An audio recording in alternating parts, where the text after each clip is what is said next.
Ayan, so for today's video, I will share with you 8 different jobs, online jobs that you can do from your home, kung saan wag ito para sa mga mahihiyaing tao. So, a lot of Filipinos, nasa kultura na siguro natin na hindi tayo assertive. Most of us are really, alam mo yun, medyo makikiramdam muna tayo sa isang situation or sa isang conversation bago natin i-share yung mga ideas natin, diba? Actually, isa rin yan sa mga observation ng client ko na hindi daw ako masyadong assertive, hindi ako masyadong persistent or persuasive. I think it's part of our culture na din, diba? Wouldn't you agree? Lagay nyo sa comment kung mali ba ako doon or tama, what do you think?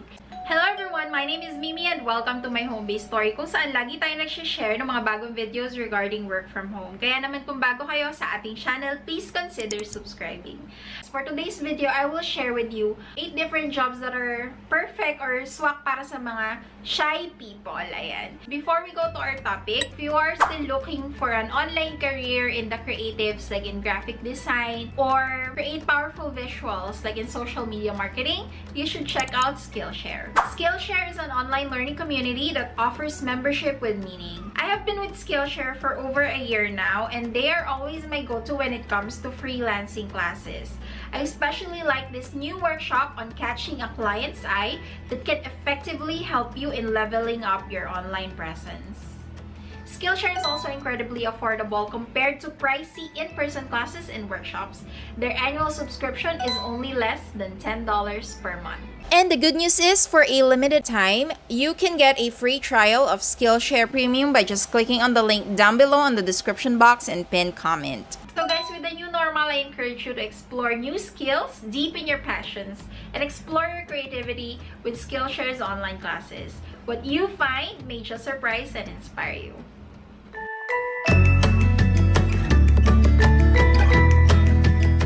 Let's dive right into sa jobs na pwede nyong gawin from home. Just a disclaimer, some of the jobs here, I've already mentioned some of them in my previous videos, but they fall under this category as well. So number 1 is proofreading. Freelance proofreading. Na-mention ko na to before sa aking isang video. Ang gagawin mo lang is magko-correct ka ng mistakes online. So magbabasa ka ng article or ng book, or it could also be an audio na transcribe as text, and i-correct mo kung tama ba yung capitalization niya, yung spacing, yung grammar, parang editor ng Jaryo, diba? That's freelance proofreading. So, yun yung ginagawa nila. Minensyon ko na din sa video kung magkano yung pwede nyong kitain. Ipa-flash ko na lang siya dito sa screen. So, ganyan pa rin yung rating niya. Depende again sa magiging client or magiging company na papasukan mo. And if you really want to learn more about freelance proofreading, I'll put the link on the description box. Number 2 is Freelance Writer. So, pansin ko sa mga Pinoy, magaling tayong gumawa ng kwento. Not like kwento na yung paninira ng iba ha. But it's more of like composing YA stories or love stories, diba? We're suckers for those. So, freelance writer is also one of the ways or one of the jobs that you can go into. And na maganda sa freelance writer is yun nga, freelance siya. Wala kang shift or dedicated hours. So, it's up to your creativity kung gaano kabilis or kadalang mo siya gagawin. But again, of course, yung productivity niya sa freelance writer, doon nakadepend ang inyong sasahurin. So, one of the website that I mentioned where you can become a freelance writer is Text Royale. So, meron akong ginawang video dyan. Nag-update lang sila nung screening exam nila. So, before you get to the essay part, you need to answer a 10-question grammatical multiple choice. So, pag sinabi doon na unsuccessful, guys, ibig sabihin may mali kayo. Kasi kapag tama naman lahat yun, and I tried it, nag-redirect naman siya doon sa dati ng essay format. If you are very confident in your grammar skills, punctuation, and everything English related, then you can try Text Royale. Of course, there are other websites that offer freelance writing. Simpleng Google lang yan, mga sis. Ayan. Number 3 is website testing jobs. So, ang gagawin mo naman sa website testing jobs is, as the term implies, itatest mo yung mga website. Either you're gonna test out the website, the platform, the app, or the software. So, those are the different types ng user testing. I'll also put some links here on the screen kung saan pwede kayong mag-apply or mag-check ng jobs for website testing. They're not very many, so hindi ganun karami yung mga website for user testing, but you can also try these links kung merong mga openings. Number 4 is social media management. So, social media management, ang gagawin mo is magmamanage ka ng social media, which is Facebook, Twitter, LinkedIn, Instagram, YouTube, and other social media platforms that are being used by different businesses and clients. This is actually a part of a VA skill set, pero some are just hiring VAs as a social media manager. So, ang gagawin mo lang dito is gagawa ka ng post para dun sa client or business para, alam mo yun, updated sila and they're present and active sa online community. Yan, ikaw yung bahala mag-schedule, ikaw yung bahala maghanap ng photos. Depende kasi yan sa client mo eh. Like, for my client, I usually set it up for him and then i-edit na lang niya kung meron siya mga changes that he wants. So, that's the job of a social media manager. Iba pa to dun guys sa Facebook Ads Manager, which is not part of our list, but it could be like a bonus. So, si Facebook Ads Manager naman, usually, ang sweldo nito is nasa around 35,000. Ang kailangan ni Facebook Ads Manager, guys, kailangan magaling kayo sa Facebook Ads. So, we're gonna discuss this another day. Next, graphic designer, number 5. So, graphic designer, medyo nagbo-boom sila yung demand sa kanila kasi most of the businesses right now are going digital. So, syempre kung digital ka, it's always about the aesthetics, it's always about the visuals. And dyan pumapasok si graphic designer. Pupunta ka ba sa isang website, wala man lang any photo or any kind of design or layout or banner, logos, videos, photos, lahat yan ay covered ni graphic designer or graphic artist. And you can be one of them. You don't really need intensive experience as a designer. Hindi mo kailangan maging creative. Pero of course, those are big pluses.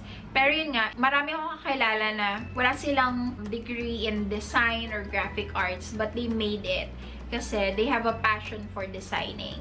So, you can also be one of them. So, graphic design, hindi ko masabi yung rate kasi some of them charge per project. Usually starts at $50 per project. Some of them starts at $5 per design. Like, halimbawa, gagawa ka lang ng simpleng layout. So, layout lang yan.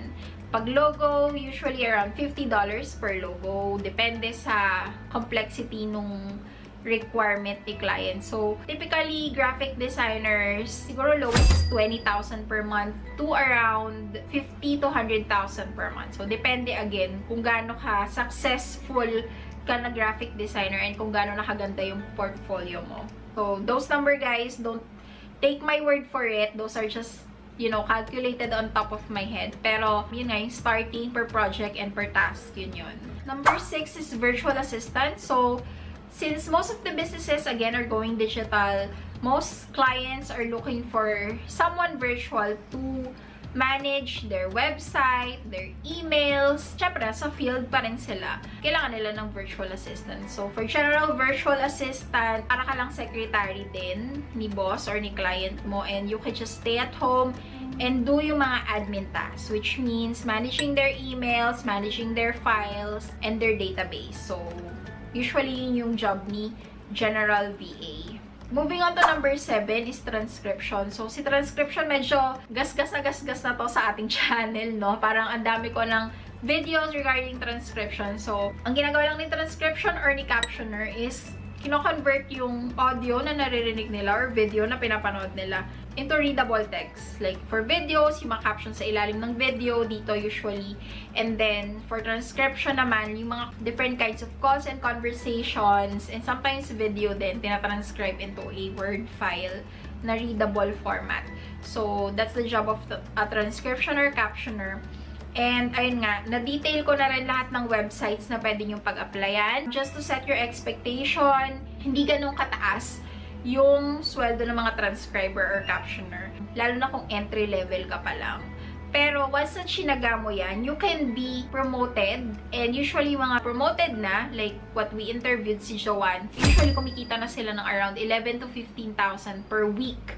just captioning different videos. If you are willing to go through the bottom na, yun nga, kailangan pagtiyagaan mo yung mga medyo maduduming files, makalat. If you can go through that and keep up the quality of your work, then may pag-asa din naman sa transcription and captioner jobs. And now, moving on guys to the last one, which is, ito yung isa sa mga pinakauna kong na-feature na job dito sa ating channel, which is online English teaching.